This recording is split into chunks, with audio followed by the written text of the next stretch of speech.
तो माता तो एक ही है बट उनके स्वरूप अलग अलग है। तो थोड़ा बहुत आज हमारे श्रोताओं को बताएं बगलामुखी माँ के बारे में। जैसे आपने कहा कि माता तो एक ही है, तो जो तंत्र की शुरुआत हुई है भगवान शिव से हुई है, जो वो माँ पार्वती को बता रहे थे उसी को तंत्र के बारे में उनको शिक्षा दे रहे थे। और जब माँ पार्वती के ही सारे स्वरूप हैं ये, हम जो 10 महाविद्या की बात करते हैं तो माँ ने ही अलग अलग रूप लिए थे, उन्हीं में से 8वें नंबर पे माँ बगलामुखी आती है। अच्छा। तो एक समय ऐसा था कि एक राक्षस, कहेंगे हम राक्षस था, जिसने सिद्धि शक्ति लेके, क्योंकि सतयुग के समय क्या था कि सतयुग में कोई भी देवताओं की पूजा करते हजारों साल उम्र होती थी और वो वरदान प्राप्त कर लेते।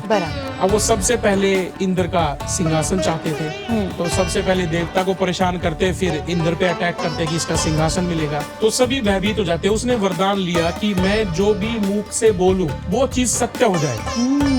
तो अब उन ब्रह्मा जी से वरदान तो मिल गया, तो अब वो चल रहा है, मुंह से बोल रहा है, सब भाग रहे हैं कि ये हमें मार ना दे, ये ना कर दे, वो ना कर दे। फिर माता का बगलामुखी का आह्वान किया गया। अच्छा। और माता प्रकट हुई। माँ को पीताम्बरी भी बोलते हैं, पीला वस्त्र, पीला कलर काफी पसंद है।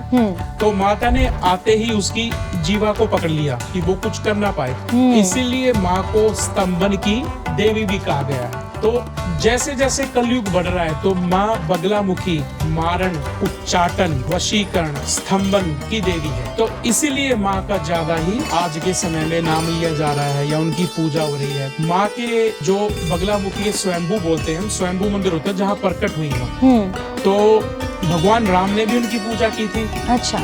तो अर्जुन जी जब पांडव गए थे उन्होंने भी पूजा की थी। इनके स्वयंभू इतने पुराने हैं, एक है बनखंडी में, एक है अपना नलखेड़ा में। ओके। और दतिया में जो एमपी के अंदर ही है, वहाँ नलखेड़ा से एक साधक हुए हैं, वो माता की जोत लेके आए और उन्होंने दतिया में ही माँ बगलामुखी की स्थापना भी की। जोत बोलते हैं हम यक्षिणी को या फिर उनका अंश ले आना माता का ही और उधर स्थापित कर देना। वो स्वयंभू नहीं है, बट ऐसा कहा गया है कि जब चीन का युद्ध हुआ भारत के साथ, तो दतिया के अंदर माता का आह्वान किया गया, काफी लंबे हवन चले और वहाँ पे युद्ध की शांति के लिए काफी हवन भी चला और बाद में युद्ध शांत भी हुआ। अच्छा। जैसे आप बनखंडी जाते हैं तो बनखंडी काफी मिनिस्टर्स जाते हैं, बिजनेसमैन जाते हैं, मूवी स्टार जाते हैं, क्योंकि आज के समय पे माँ क्या है ना, माँ बिना लड़ाई किए शत्रु का विनाश करती है। तो हिडन एनिमीज, तो किसके हिडन एनिमीज नहीं है आज के समय पे। अब कलयुग में क्या है कि सब कहते हैं कि भगवान सबका भला करी,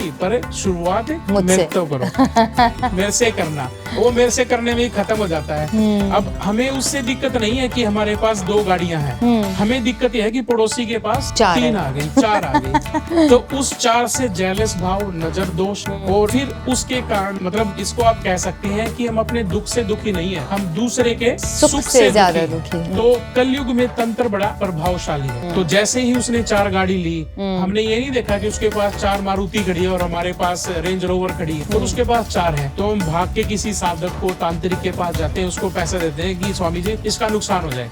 कर्म का साइकिल घूमेगा। आप किसी को आहत पहुंचा के खुद शांत नहीं रह सकते, आहत आपको भी लगेगी, बट इंसान कलयुग में इतना सोचता नहीं। करेक्ट। वो उसको हाथ पहुंचा के खुश है। तो इस वजह से माँ का काफी आह्वान किया जाता है। और जो मारण बोला गया है माँ का, वो मारण था अपने अहम को मार देना, पर दुनिया ने क्या जोड़ दिया, मारण क्रिया, किसी को मार देना। वशीकरण की मैं अपनी जितनी भी इंद्रियां उनको वश में करके कर लूं, पर किसी ने बोल दिया किसी स्त्री का, किसी चीज का वशीकरण कर। तो हमने अपने समय अनुसार चीजों को चेंज कर लिया।